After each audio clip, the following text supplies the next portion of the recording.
सबसे पहले तो हम इस चर्चा को आगे बढ़ाते हैं कि सनातन, क्योंकि आजकल सनातन एक फैशन में आ गया शब्द भी है। ये हालांकि सबसे पुराना शब्द है, लेकिन आजकल हर चीज़ को लोग सनातन से जोड़ रहे हैं। तो मैं इस बारे में बात करना चाहूँगा। श्रीकांत जी से सबसे पहले शुरुआत करते हैं कि जो सनातन का कॉन्सेप्ट है, आजकल लोग ये कह रहे हैं कि जहाँ भी खोदो वहाँ सनातन मिलेगा, तो इसको लेकर आप क्या सोचते हैं? सत्यम ब्रूयात प्रियम ब्रूयात न ब्रूयात सत्यम अप्रियम प्रियम च नानृतम ब्रूयात एस धर्मो सनातना। सनातन की परिभाषा यही है कि हम सत्य बोलें, प्रिय बोलें, असत्य भाषण न करें। यही हमारा सनातन है। इसके अतिरिक्त हमारा सनातन ये भी है कि यावत भ्रियेत जठरम तावत स्वत्वम हिदेहि नाम अधिकम यो भी मन्येत सहस्तेन दंडम रहती। हमारा जितने में पेट भरे उतना ही हमारा है। इससे अतिरिक्त यदि कोई रखता है तो वो सीधे, हमारा ये धर्म कहता है सनातन, कि वह चोर है और वह दंड का भागी है। हमारा सनातन ये भी है कि नकामयेहम गतिमीश्वरात् पराम अष्टर्ध युक्ताम अपुनर्भवम वा आरतिम प्रपद्ये खिल दुख भाजाम अंतस्थितो येन भवन्त्य दुखा। माने हम ईश्वर की शरणागति को नहीं चाहते हैं, अणिमा महिमा इत्यादि अष्टसिद्धियाँ भी नहीं चाहते हैं। हम उन दुखी दीन आर्त प्राणियों के अंदर स्थित हो करके उनके दुख को प्राप्त करना चाहते हैं, जिससे वो सब सुखी हो जाएं और वह उनके सारे दुख जो है वो समाप्त हो जाएं समूल। हमारा सनातन ये भी है कि सठे साठ्यम समाचरेत।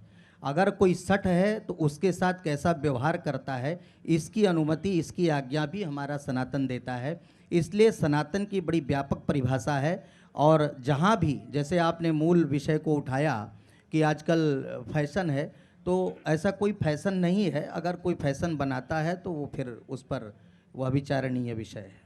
आपने बताया जैसा कि सनातन का मतलब है जिसका ना आदि है ना अंत है। तो ऐसे में बड़ा सवाल ये उठता है कि एक तो आपने उदाहरण दिया कि साईं इतना दीजिए जामे कुटुंब समाए, मैं भी भूखा ना रहूं साधु न भूखा जाए, ये सनातन है। तो ऐसे में क्या हम अपनी धरती के नीचे जो हमारी विरासत है उसको हम नहीं पाएंगे तो उससे सनातन पे कोई असर पड़ेगा? नहीं, क्यों नहीं पाएंगे। हम एक एक इंच वो जगह, जैसा हमारे आदरणीय मुख्यमंत्री जी ने कहा है कि वो हम लेंगे, और जिसको सदियों से वर्षों से लोगों ने दबा करके छिपा करके उसको ध्वस्त करके हमारी अस्मिता के साथ खिलवाड़ करके और इतने वर्षों तक उसको ऐसा किया, तो बिल्कुल हम लेंगे, वो हमारा अधिकार है। और अधिकार लेने के लिए अपने न्यायार्थ अपने बंधु को भी दंड देना धर्म है। तो ये सिद्धांत है सनातन का, तो हम उसी सिद्धांत पर चल रहे हैं और हम एक एक इंच को लेंगे। श्रीकांत जी, अगला प्रश्न आपसे। अयोध्या के मामले में सुप्रीम कोर्ट का फैसला आया और उसके बाद फिर बात हुई, वहीं से नारा आया कि अब काशी और मथुरा की बारी है। काशी और मथुरा भी कोर्ट गए। इसके बाद लगातार कभी लक्ष्मण टीला, कभी अजमेर शरीफ, अलग अलग रोज नित नए मामले आ रहे हैं सामने। तो संभल का मामला आया जिसमें इजाज़त मिल गई कि आप सर्वे करा सकते हैं एएसआई का या फिर साइंटिफिक सर्वे, लेकिन उसके बाद रोज नई नई चीजें। तो लोग ये कह रहे हैं आपके विरोधी कि भारत खोदो अभियान जैसे शुरू हो गया है। तो ये कहां तक जाएगी ये लड़ाई? मंदिर में गूंजे वेद मंत्र, गुरुद्वारों में अरदास चले, गिरजाघर में हो बाइबिल पाठ, मस्जिद में पाक नमाज चले, हमको ना इससे ऐतराज ना कुछ भी इससे गम होगा, पर गद्दारों के लिए यहाँ जो कुछ भी होगा कम होगा। तो ये तब तक चलेगा जब तक कि हम अपने अस्तित्व की रक्षा करने में समर्थ नहीं हो जाते हैं। आप देखिए ना, अभी एक हफ्ते पहले ही काशी में अपने मदनपुरा में जो है वो मंदिर मिला और उसको जा करके उसकी सफाई वफाई सब करवा करके और सब कर लिया गया। अब खरमास के बाद से वहाँ पे पूजन कार्य प्रारंभ हो जाएगा। तो यही समय है, सही समय है। जैसा कि अयोध्या में श्री राम मंदिर के उद्घाटन के अवसर पर माननीय प्रधानमंत्री जी ने कहा था, और माननीय प्रधानमंत्री जी ने ऐसा कहा था कि काशी की पुरातनता को नष्ट किए बिना नए कलेवर में कैसे सजाया संवारा निखारा जा सकता है, उसका देदीप्यमान उदाहरण श्री काशी विश्वनाथ मंदिर का वर्तमान स्वरूप जो आप देख रहे हैं, तो 2000 स्क्वायर मीटर में सिमटा हुआ मंदिर आज 52,000 स्क्वायर मीटर से ज़्यादा के क्षेत्रफल में सुव्यवस्थित, सुंदर, भव्य और दिव्य। उसके बाद हम वहाँ के ज्ञानवापी परिसर में प्रवेश कर गए। ज्ञानवापी परिसर में तो आप नंगी आँखों से आप देख सकते हैं ना, वो मूर्त रूप जो श्रृंगार गौरी की मूर्ति है, और मंदिर के बाहर भीतर सामने सब चीज़ें वहाँ पर दृष्टिगोचर होती हैं। अब हम भूतल में प्रवेश कर गए ज्ञानवापी में। जो ज्ञानवापी का जो स्कंद पुराण में काशी खंड में जो वर्णन है, विशद वर्णन है, जब वहाँ पर भगवान के दूत आए थे और उन्होंने देखा था कि यहाँ पर विशाल शिवलिंग का हमको सहस्र घटों से अभिषेक करना है, जब नदियाँ नहीं थी, जब कुछ भी नहीं था, केवल समुद्र में ही जल था, तब से आज तक का वह इतिहास और वह पौराणिक वृत्तांत यह सब हमारे सामने है। तो यह इसका अंत तभी होगा, आपको यदि स्मरण हो संजय जी, B.R. चोपड़ा जो महाभारत जिन्होंने बनाया था, उन्होंने कहा था कि भारतीय मुसलमान यदि पाकिस्तान भूल जाएं तो एकता हो सकती है।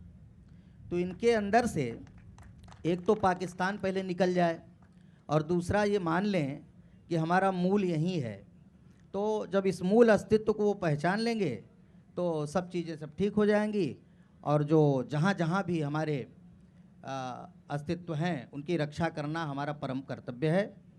रानी अहिल्याबाई होलकर ने कहा था कि अपने आराध्य के लिए अपने प्राणों की आहुति दे करके भी उसकी रक्षा करनी चाहिए।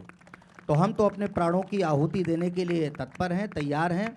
और वर्तमान में आप देखिए केंद्र से प्रदेश तक भगवत कृपा से ऐसा सौभाग्य मिला है, ऐसा सुअवसर और सुयोग और संयोग प्राप्त हुआ है, जब यहाँ पर ऐसे हमारे मनीषी, ऐसे तपस्वी, ऐसे समर्पित, ऐसे ईमानदार मुख्यमंत्री उत्तर प्रदेश के योगी आदित्यनाथ जी हैं।